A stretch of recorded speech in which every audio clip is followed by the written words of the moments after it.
she said. We were never official, so it's not cheating. When I found the lingerie pics, she sent another guy, so I took back my key and blocked her. Now everyone knows she's a liar, and she's quietly falling apart. Hey viewers, before we move on to the video, please make sure to subscribe to the channel and hit the like button if you want to see more stories like this. Thanks. I used to think 8 months was too soon to give someone a house key, but Cassie had a way of making ordinary caution feel like distrust. She said it on our third date while I was walking her to her rideshare. You're different, Nate. You actually listen. I'd heard that line before, but this time it sounded sincere and I wanted to believe it. Believing became a habit.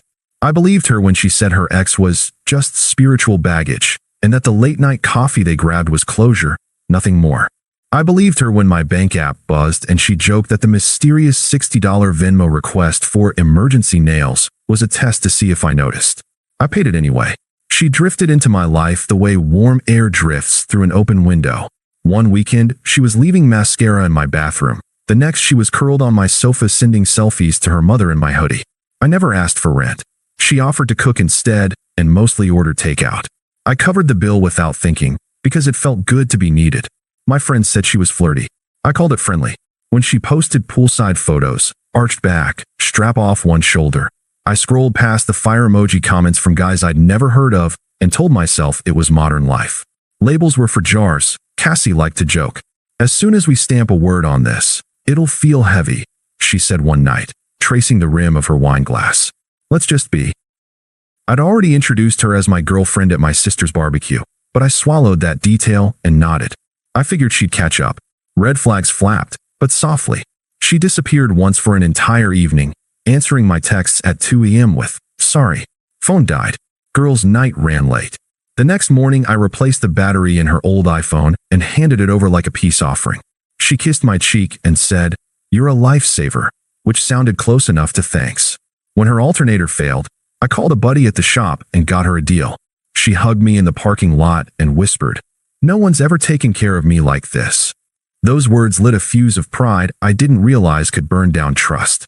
The same night, as we split fries on my couch, she asked, hypothetically, would it bother you if I grabbed drinks with an ex? Pure closure. Some guys get weird.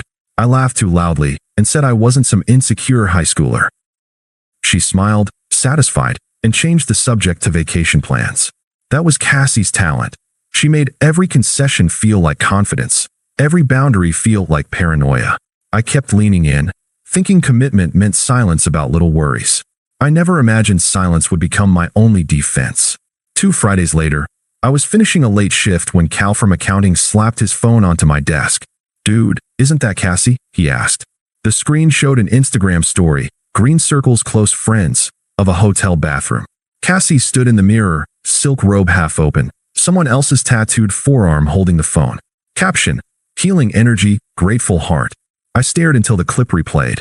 My first thought wasn't anger. It was how strange the robe looked, hotel white instead of my navy cotton.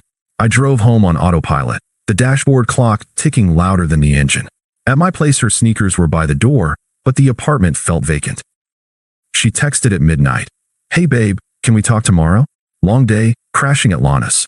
I replied, sure, and slept on the couch even though the bed was free. Saturday morning, I walked to her apartment with the spare key in an envelope. She answered wearing my vintage concert tee like a trophy. Morning, she said, casual, eyes flicking to the envelope. Everything okay? I saw your story, I said. She blinked, then gave a tiny shrug. Oh, that. You were with him last night, weren't you? So what if I was? She leaned on the doorframe as if boredom proved innocence. I've been exclusive with you for 8 months. You stay at my place more than your own. You have my key. Nate, we were never official, she said, tone patient enough to teach preschool. You can't cheat if no one used the word relationship. I held up the envelope. You called me your boyfriend at brunch with your mom. It was a label to make her happy. You got too attached, that's on you. She crossed her arms, the hem of my shirt touching bare thighs that weren't mine to admire anymore. I resisted the urge to laugh. You wore that shirt to bed the night you said you loved how safe you felt. Safe is different from serious. Not to me. She rolled her eyes. You're overreacting. It was just a night. We never said we were exclusive.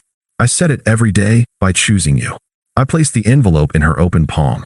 Inside, along with the key, was a note that simply read, Please do not return. She opened it, mouth parting. You're really doing this? One misunderstanding, and you ghost. I'm not ghosting. I'm leaving.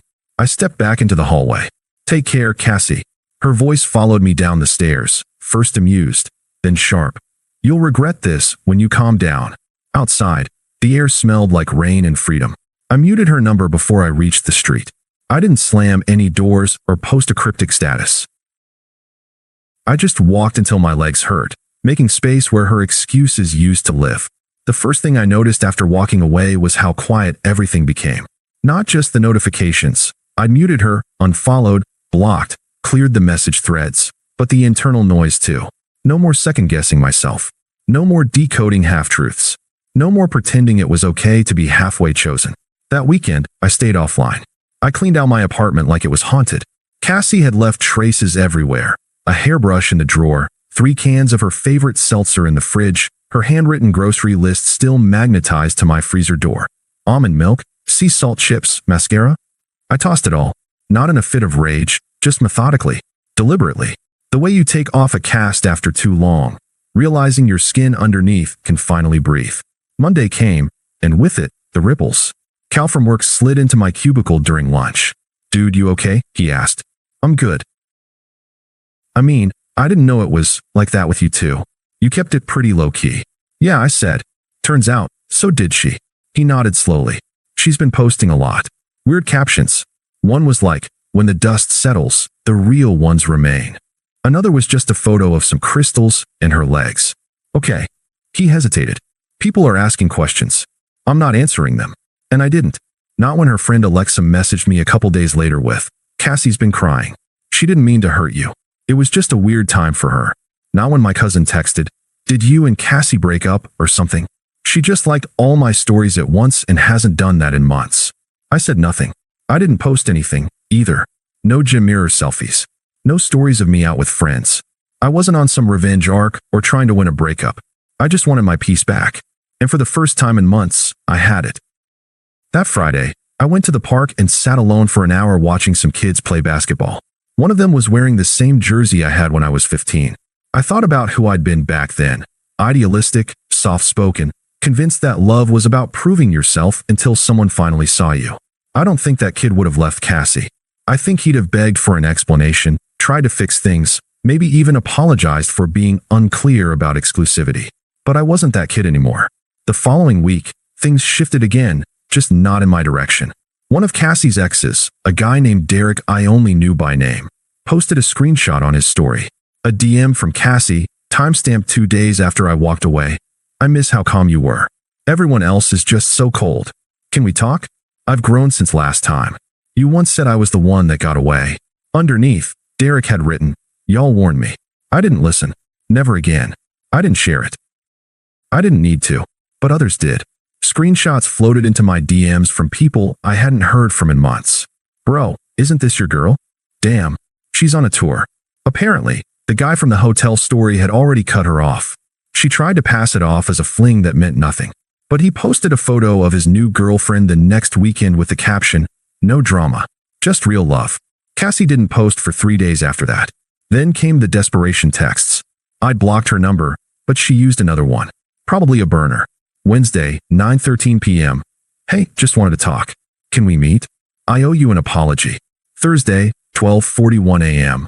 I didn't realize how much you mattered until you left. I was scared, Nate. I self-sabotaged. I'm working on it.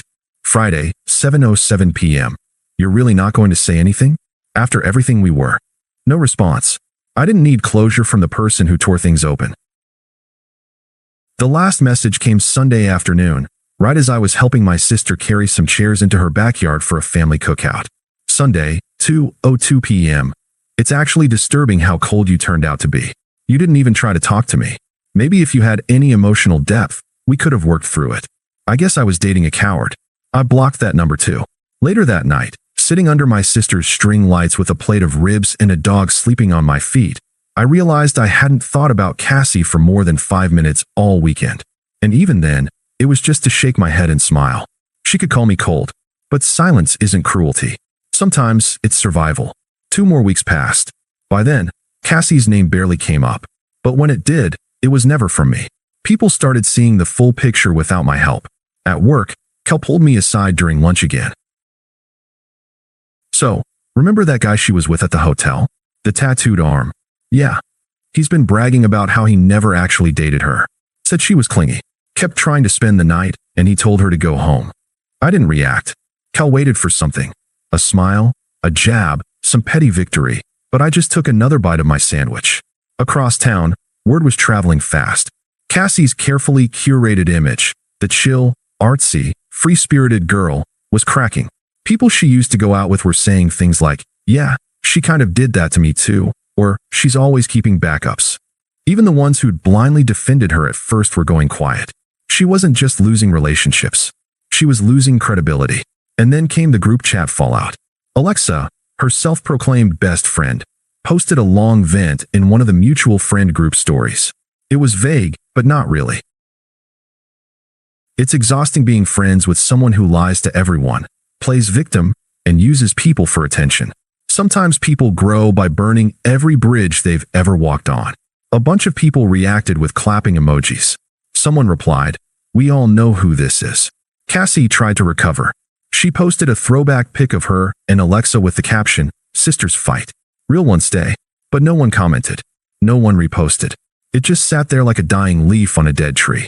Then she started messaging people I hadn't spoken to in months. Lauren, a friend of my cousin's, sent me screenshots. Cassie had reached out to her asking how I was, if I seemed open to reconnecting, if I'd said anything about her. Lauren responded, "You really messed up. Maybe just let him live in peace." Cassie replied, "I didn't cheat. We weren't exclusive.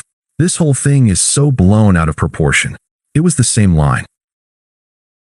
Like a script she couldn't stop reading from, even when the audience had left. I didn't answer any of it. I had nothing left to say. But Cassie clearly wasn't done. The final unraveling came one night at a mutual friend's birthday party. Someone I hadn't seen in months, but who still liked me enough to invite me. It was a rooftop thing. Nothing fancy. Beers, cheap wine, neon lights strung across patio furniture. I showed up late, wearing the same leather jacket Cassie once said made me look like a divorced rock star in the best way. I remembered laughing when she said it. Now, it just felt like armor. I was catching up with some old friends when I saw her across the roof. Cassie, alone. She looked thinner than I remembered. Hair curled too precisely. Makeup heavy like she was trying to paint over regret. Her smile flickered whenever people looked away. I turned back to my drink, said nothing. About half an hour in, she approached. Everyone else suddenly got very interested in their phones. "Hey," she said. I met her eyes. "Cassie, you look good." "Thanks." She looked around, then leaned in slightly. "Can we talk? Just for a second?" I nodded, motioned toward the far side of the patio. She walked like someone trying not to wobble in heels they regretted choosing. Once we reached the railing, she sighed like she'd just survived a war. I feel like things ended without a real conversation," she said. "And I think about it every day." I didn't reply. "I know I messed up," she continued. "I didn't handle it well, but it wasn't cheating. You never said the word exclusive." I finally looked at her. "You're still saying that." She blinked. "I mean, it's true, isn't it? I thought we were figuring things out. You never actually said. You wore my hoodie to sleep at my apartment 5 nights a week. You kept your makeup in my bathroom drawer. You called me your boyfriend in front of your mom." "I panicked, Nate," she said. "I didn't know what I wanted. And then you just left. No conversation. No explanation. It hurt. You said we weren't official. So I took your word for it." She stared at me, mouth slightly open, like she couldn't believe I was using her words against her. "I didn't think you'd just walk away," she whispered. "I know. You thought I'd stick around, wait it out, let you keep your options open. You thought I'd fight to prove I was worthy of being chosen." Silence. Even the music from the party felt far away. "But I'm not here to compete for someone who thinks loyalty is optional." Cassie's voice cracked. "I was stupid, Nate. I was scared. You were the only one who ever really saw me. No, I just looked past what you showed everyone else." She tried to laugh. "So what? You just moved on. Like I'm nothing." "I didn't move on like you're nothing. I moved on because you treated me like I was." I started walking away. "Nate." I paused, turned back. "You once said we were never official," I said. "So why are you acting like I owe you a goodbye?" Her mouth opened, then closed. No words came out. She didn't follow me back toward the party. She didn't say another word. I rejoined the group. Someone handed me a drink, and the conversation picked up like nothing had happened. She left 10 minutes later. No one noticed. After that night, I didn't hear from Cassie again directly. Not for a while. But that didn't mean she was done. She just changed tactics. It started with the subtweets. The kind you recognize instantly, even when your name's not on them. Funny how some people pretend to be emotionally mature until they're held accountable. Silence doesn't equal peace. Sometimes it's just cowardice in a nice suit. Some men are only capable of love when it's convenient. I hope they find healing, but far away from me. A few of my friends sent them to me, asking if I wanted them to report the posts. I told them not to bother. Then the mutual friends she hadn't burned started reaching out, one by one. Alexa, the same girl who'd once defended Cassie endlessly, called me on a random Tuesday night. "I'm sorry," she blurted out before I even said hello. "For what?" "For ever vouching for her. For telling people you just ghosted her." I didn't know everything, and when I found out, I felt like a complete idiot. "You don't owe me anything," I said. "No, but I still want to say it. She's been spinning the story like you blindsided her, like you overreacted to one innocent misunderstanding. But we all saw the screenshots. We saw how she moved after. It's just, yeah, I get it now. Thanks," I said simply. That means something. A few days later, I bumped into Danielle, another mutual friend, at a local bar. She looked at me like I was some urban legend. "I gotta say," she said, "you're handling this better than anyone expected. Most guys would have blown up her whole life." I didn't need to, I told her. She's doing a pretty good job of that on her own. Apparently, Cassie had started reinventing herself again. Rebranding, basically. She deleted most of her old posts and began sharing spiritual quotes, minimalist aesthetic photos, and captions like, "Healing isn't linear, and I'm not perfect." But the engagement was dead. No comments. No likes. No echo chamber left. Even the people who used to hype her up had gone quiet. When you exhaust everyone's empathy, all you have left is yourself, and she wasn't used to that. The final message came a week after the rooftop party. From an unfamiliar number. "I know you probably won't read this, but I just want to say I never meant for things to end like they did. I genuinely cared about you. I was just in a bad place emotionally, and I didn't know how to communicate that. You were stable and kind, and I took you for granted. I wish I could undo it. If you ever want to talk, even just as friends, I'd really like to hear how you've been." I stared at the screen for a moment. Then, without a word, I blocked the number and put my phone face down. Because here's the thing. People always say they didn't mean to hurt you, that they were scared, confused, lost. But somehow, in the middle of all that fear and confusion, they still managed to make 1,000 selfish choices, all of them aimed away from you. They didn't trip and fall into betrayal. They walked there. They ran. And when they got caught, they called it a misunderstanding. The truth is, I had loved her. Quietly, fully, without fine print. And she had loved being loved. Not me, just the way I made her feel. But that's not real love. That's consumption. And I was done being consumed. Now, when I looked around my apartment, no more makeup in the bathroom, no more passive-aggressive grocery lists, no more pretending not to notice who she texted after midnight. I didn't feel lonely. I felt weightless. Some losses don't leave holes. They leave room. About 3 months after Cassie's last desperate messages, I got an invite to a wedding. My friend Layla was getting married. She and I had gotten closer recently, especially after I helped her out with a video project when she cut ties with Cassie. I didn't know if Cassie would be there, but by then, I didn't care either way. I had moved on, not just from her, but from everything tied to that chaotic version of my life. I'd started my own creative agency, low profile, but already getting real traction. I'd moved into a new place that was quiet, clean, and actually felt like home. I had a steady circle of real friends now, and even someone I was slowly getting to know, Aaron, an architect who hated Instagram and preferred bookstores over brunches. So I went. The wedding was beautiful, intimate, elegant, everything Cassie used to call boring. About halfway through the reception, I saw her. She wasn't glowing anymore. She looked thinner, stressed, like she hadn't been sleeping much. The hair and makeup were still technically perfect, but the aura was cracked. The fakeness had lost its shine.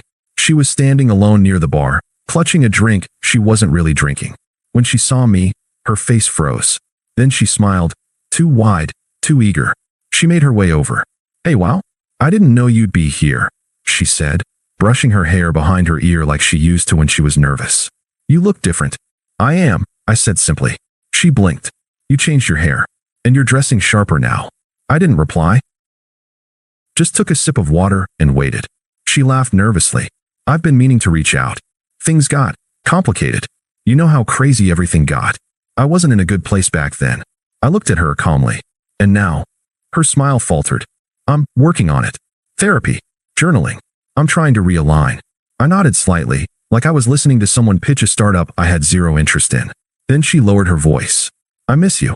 I was stupid. What I had with you, it was real. That guy, Colt, he was just fake. Immature. He ended up moving to Miami with some fashion student. I found out through a TikTok comment. Can you believe that? I didn't flinch. Yeah, I can.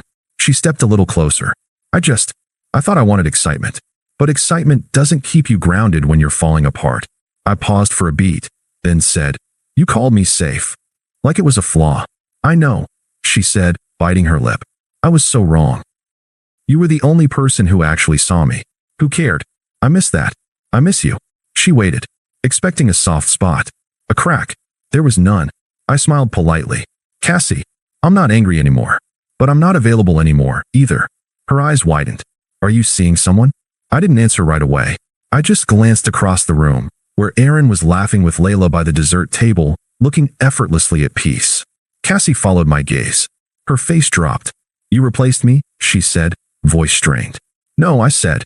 You removed yourself. Her breath caught. I added, you taught me what I don't want. That lesson stuck. Her tone shifted, desperate now, not seductive. Please, can we just talk? One night. Closure. Coffee. Anything. I shook my head gently. I've closed that chapter. You just didn't notice until the book was already shelved. She blinked rapidly. I was your person. No, I said firmly. You were a loud chapter in a quiet story. But it ends here. And with that, I walked away. She didn't follow. She just stood there, holding her untouched drink, in a room full of people who no longer saw her the way she wanted them to. Aaron looked up and smiled as I rejoined her. I smiled back, genuinely. No weight in my chest, no anger in my gut. Just clarity. Cassie wasn't the one that got away. She was the one I escaped from. And nothing ever felt safer than that. Thanks for watching. Make sure to subscribe to the channel and hit the like button. What do you think about this story? Share it in the comments.